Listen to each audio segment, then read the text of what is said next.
Hi, this is John, and today we have a really easy classical piano song for you to learn. It's written by Mozart and it's called Eine Kleine Nacht Musik. That's how you say it in German. Eine Kleine Nacht Musik. So it's in the key of C. Actually, it's written originally in the key of G, but I put it in the key of C to make it easier. I'm not using any alpha notes on this. You know, the notes with the letter embedded in the circle of the note. I'm just using regular music notation, but the music is large, making it easier to read.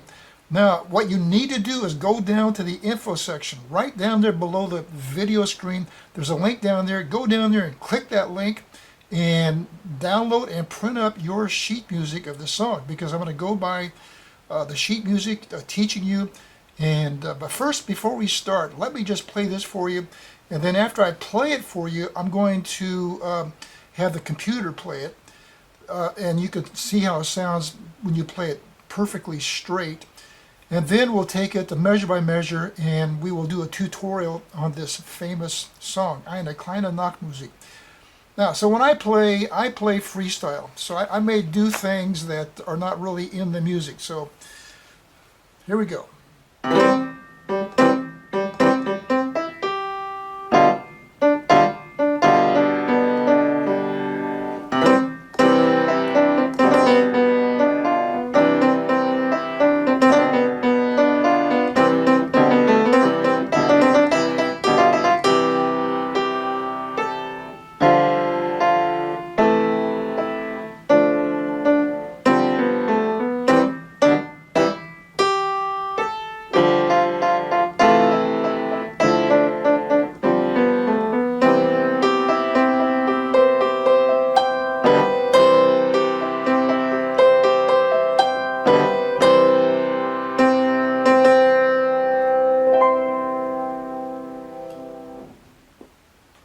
Okay, so now we're going to watch the computer play this same song, and then we will break the song down into its various parts.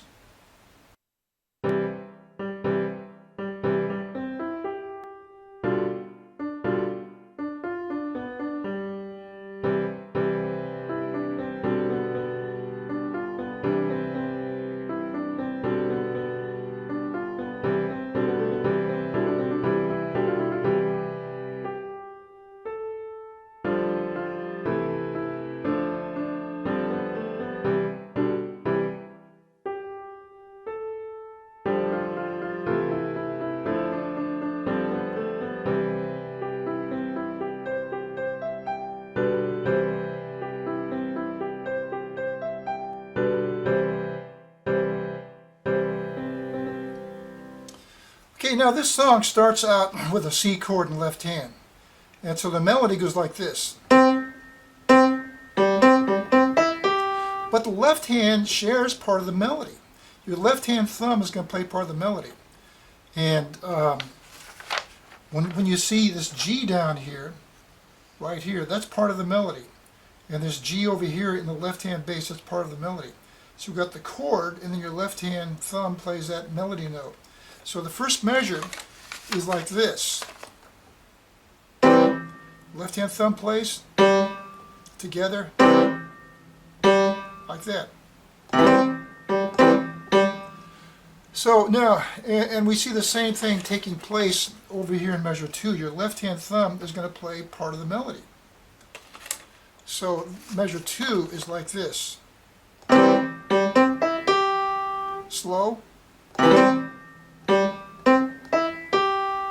So real slow, putting measures 1 and 2 together.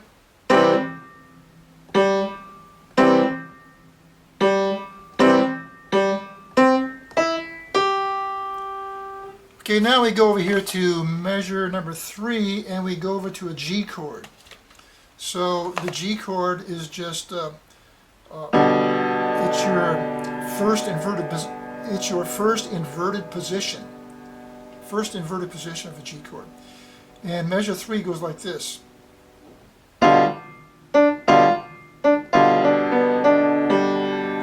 So in measure 3, the right hand plays all of the melody.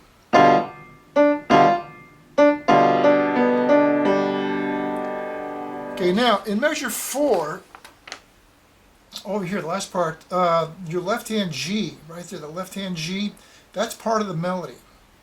So even though it looks like there's 6 beats in here, you just release your thumb off that whole note to play this as a melodic note. So the first line is like this. A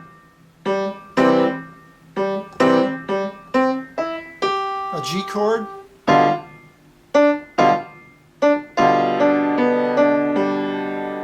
That's the first line. And you want to pay attention to the staccatos.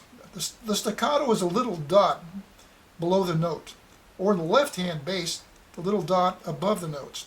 So it's short and crispy. Now, let's look at line number 3, starting with measure 5. So the first note is staccato. It's just a C chord in your left hand and a C note in the right hand. And then go E. So you have a little 3-note scale here, real easy. Okay, now in measure number 6, we're moving to a G chord, and we're changing the fingering. You see over here, we use your right hand thumb, finger number 1 in the right hand to play the C. But we need to have finger number 2 play the C over here. There's a number 2 is written right there above the note. And so finger number 2, your index finger, needs to play that C, so your left hand thumb can play that B. So right here, fingering becomes really important. So starting with measure 5, now notice that finger number 2 for measure 6 comes into play. And now my fingers are set up for this chord. See how that works? Finger 3 on the D note, finger 5 on the F note, and finger 1 back to the B note. And now measure number 7, we have a C chord. So you maintain that position. Now we go to G chord, measure 8. So once you get measure number 6, 7, and 8, all those notes are right here in this little B scale. But to get there, you have to move your finger 2 to that position, and we do that after measure 5. Move your index finger over here.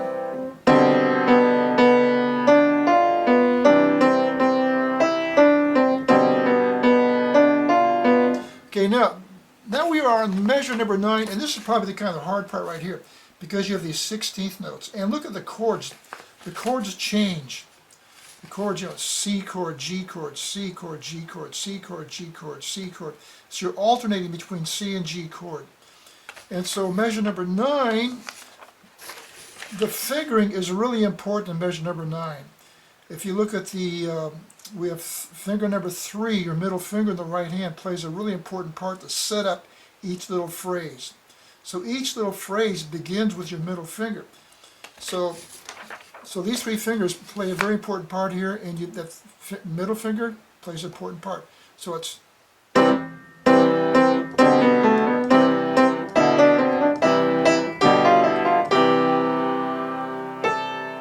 like that. So let's look at this. Now here's your first phrase, finger 3 on the C note.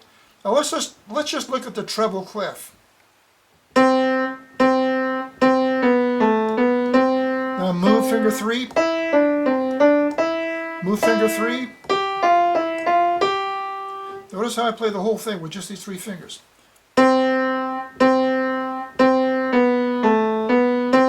Now move finger 3. Like that.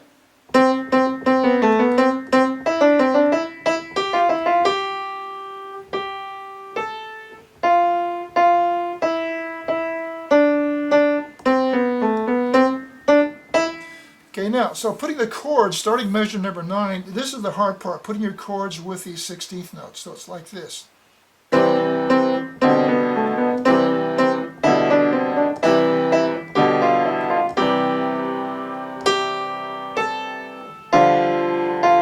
Okay, now, over here, this is a G7 chord, and I forgot to put a 7 on this G right here. Take your pencil and put a 7 right there. That's a partial G7 chord.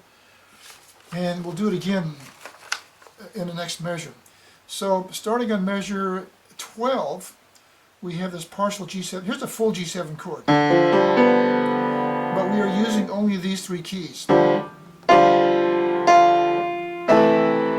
minor chord. Now we're on measure 13, page 2. Page 2. So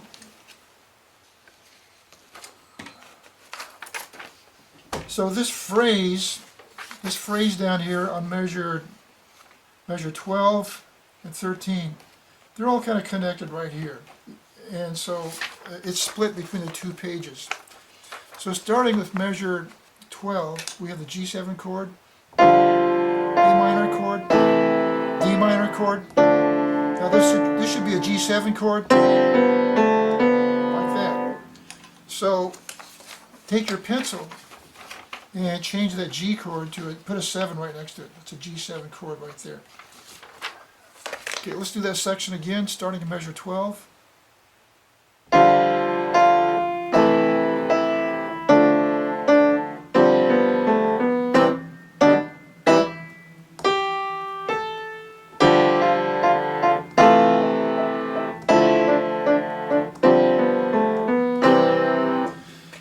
Okay, so this part is pretty easy over here, starting with measure 15, and again, we have a G7 chord here. Now, notice the accent on this G note, the accent on the F note, and then you have the accent on the E and D. You want to hit that note a little bit harder. You want to accentuate that note, make it stand out, make it pop out. So, starting with measure 16 with the G7 chord.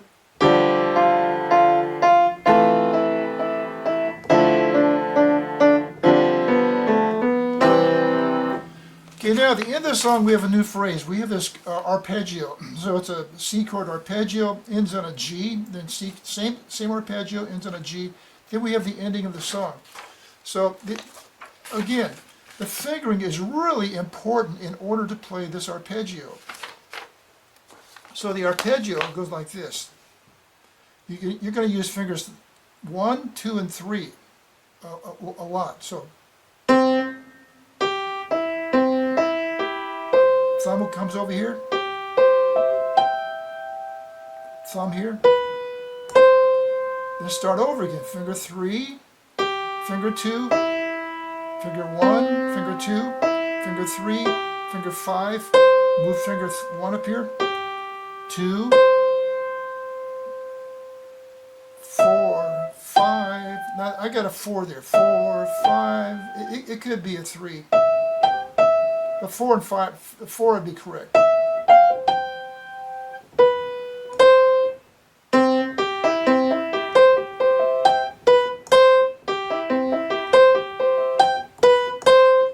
And so that's, work on that fingering. Now, the 4 could be a 3. The finger 4 could be a 3 if you want it to be a 3. So now, playing that with a chord.